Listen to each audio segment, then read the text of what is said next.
These are not my points. This is what allowed Joshua to live between the promise and the possibility. He had confidence in God because God is competent. It may appear that he's slow, but he does things right. He don't have to go back and do it again. He'll get it right the first go round. He is dependable. He's competent. He's dependable. And number 3, Joshua hung his possibilities on the fact that God is trustworthy.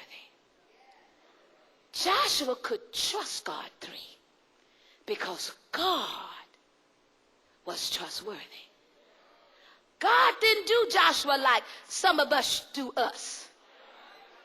He never lied to him. Lord have mercy. Some of y'all lied to me. You didn't tell me the whole story. You didn't tell me the whole truth and nothing but the truth. But God never lied to Joshua. Lord have mercy.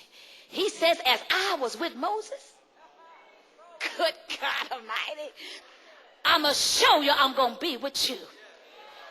And from the day Joshua took charge of the nation, God was with him. He ain't never lied to him. You can trust a God who never lies. Slap that neighbor 5 and tell him God is the same today, yesterday, and forever. He won't lie to you. If he says you're coming out, you better know you coming out.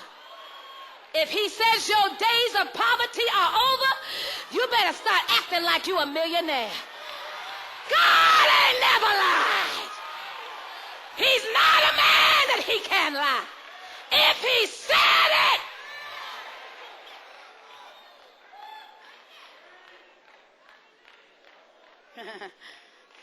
Joshua could trust him because God was trustworthy. When you put your trust, I'm just about finished, into the hands of a God who cannot lie, then it positions you, Lord have mercy, for God to perform. See, some of you didn't know why it's been so rough and how come it's been so tough. God is just positioning you so he can make the promise sure. Lord have mercy. So some of you got to go down one more time. But when you get up after this, Lord have mercy. My eyes haven't seen. Slap 3 people of 5 and tell them I'm just getting in position. I know you rolling your eyes and sucking your teeth and you don't know why. I'm just getting in position. Because in a minute you're going to see what God has promised me. Say yeah. Woo! Please sit down.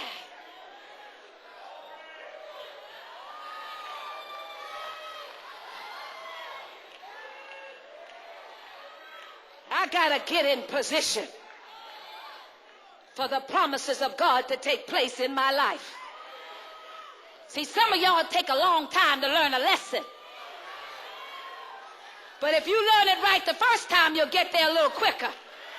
But if he got to keep you going in the wilderness for 40 years, Lord have mercy.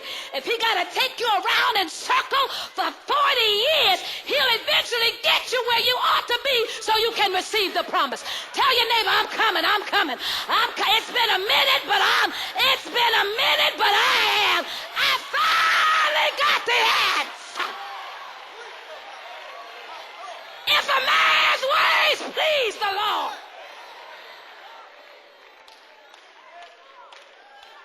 it took me a minute.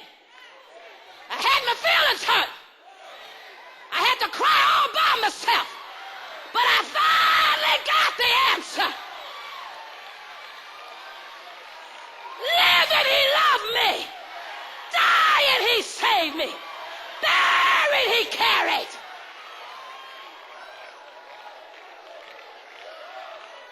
Please sit down. I'm trying to get to the points.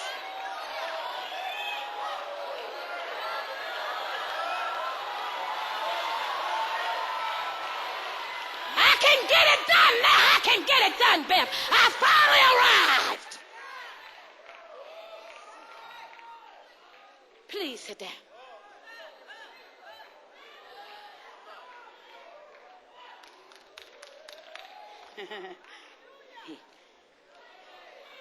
He had confidence in God's competency. He depended on him because he had learned that God is dependable.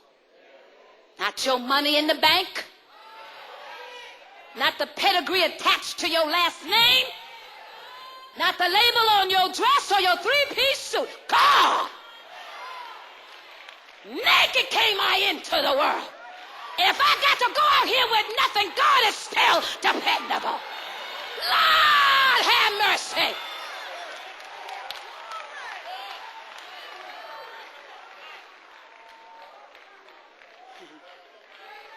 I trust him. Some do trust in horses. And some do trust in chariots. But I'd have had my feelings hurt long enough to kill. I trust in the name of the Lord. For the name of the Lord is a strong tower. And when the enemy rushes in like a flood, the Spirit of the Lord.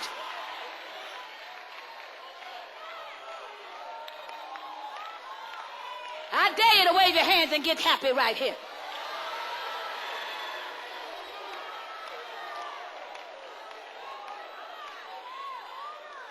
Sit, sit, sit, sit.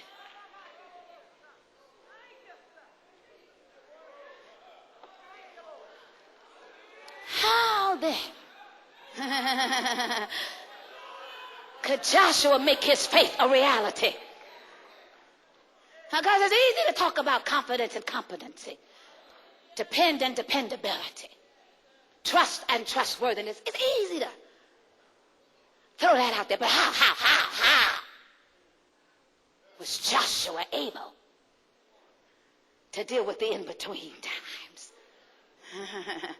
From what God had spoken to the possibility of it coming to pass. 3 principles, and I'm finished. That's the question that arises. Tell me, lady preacher, how? How can I deal with life? Still believe it's going to happen when nothing in my life suggests it's ever going to come to pass. Glad you asked.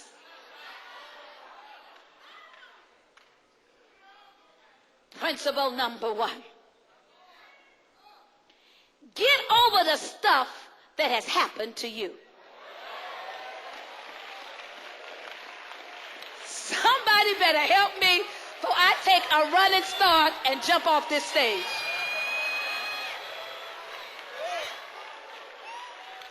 That's what's wrong with 90% of you. You can't move to the next level because you're still dealing with the stuff that has happened to you. Slap 3 people of 5 and tell them, get over it.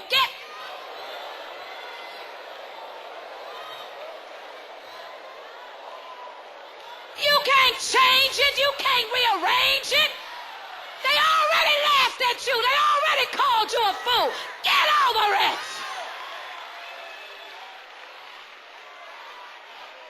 Why are you trying to be friends with somebody who don't believe in you? No way. Every time you with them, they talking about how you used to act, what you used to be. Slap that neighbor 5 and tell them, I'm out of here. I am out. Call me. Have a nice day. Good